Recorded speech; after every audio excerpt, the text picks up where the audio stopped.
যে মানুষগুলো নিজের হাতে বানানো পাথরকে খোদা বলে দাবি করত। সেই অমানসিক যুগে একজন মানুষ একা সত্যের মিসাইল জ্বালিয়ে দাঁড়ালেন। আর সেই মুহূর্তেই শুরু হল মানব ইতিহাসে সবচেয়ে ভয়াবহ সংঘর্ষ। একদিকে মিথ্যার পাহাড়, অন্যদিকে ইব্রাহিম নামের সত্যের আগুন, যার আলো পুরো দুনিয়া কাঁপিয়ে দিল। ইব্রাহিম আলাইহিসসালাম মূর্তি পূজা শহরে দাঁড়িয়ে বললেন, তোমরা যাদের পূজা করো তারা তোমাদের কোনো উপকার করতে পারে না।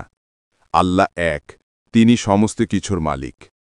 মানুষ অবাক, গোটা শহর কেঁপে উঠল, কারণ একজন মানুষ তাদের বছরের পর বছর চালানো ভুলকে সামনে এনে দিল। পাথরের মুখ ভাঙার মতো উঁচু আওয়াজে গর্জে ওঠা কণ্ঠে তিনি সত্য বলতেই থাকলেন। ইব্রাহিম আলাইহিসসালাম প্রবেশ করলেন মূর্তিখানায়। যে মূর্তিগুলো মানুষকে ভুল পথে নিয়ে যাচ্ছিল, তিনি ছোট ছোট সব মূর্তি ভেঙে ফেললেন, শুধু বড়টিকে রেখে দিলেন। মানুষ পাগলের মতো চিৎকার, ইব্রাহিম, ইব্রাহিম করেছে! ইব্রাহিম আলাইহিসসালামকে নিয়ে যাওয়া হল মূর্তির সামনে। ইব্রাহিম আলাইহিসসালাম শান্তভাবে বললেন, এই বড় মূর্তিকে জিজ্ঞেস করো, কেন সে ছোটদের ভেঙেছে? সে তো এত বড়, শক্তিশালী, অবশ্যই সে জানে। সবাই চুপ, কেউ কিছু বলতে পারে না, কারণ তারা বুঝে গেল একটি মূর্তি নিজেকে পর্যন্ত রক্ষা করতে পারে না। মূর্তি পূজাকারী ব্যক্তিদের রাগে চোখ লাল হয়ে ওঠে, তার অহংকারে আকাশ ছোঁয়া। ইব্রাহিমকে আগুনে পুড়িয়ে মারো। তাই এক বিশাল ম্যাঙ্গলিক বা ধলুক জাতীয় যন্ত্র তৈরি করা হল। আকাশময় তীব্র আগুনের আওয়াজ, চারিদিকে মানুষ গলা ফাটিয়ে চিৎকার করছে। কেউ বলছে, পুড়িয়ে মারো।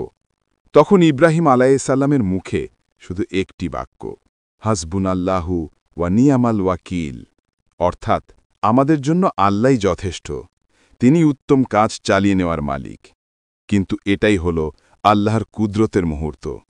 আল্লাহ আদেশ দিলেন, হে আগুন, তুমি ইব্রাহিমের জন্য ঠান্ডা ও নিরাপদ হয়ে যাও। হঠাৎ আগুন থমকে গেল। হাজার হাজার মানুষ হতবাক।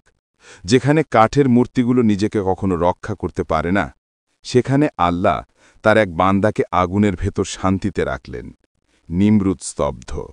মূর্তি পূজাকারীদের অহংকার গুড়িয়ে গেল, আর মানুষ বুঝে গেল, যার রক্ষক আল্লাহ, তাকে ধ্বংস করার ক্ষমতা কারও নেই।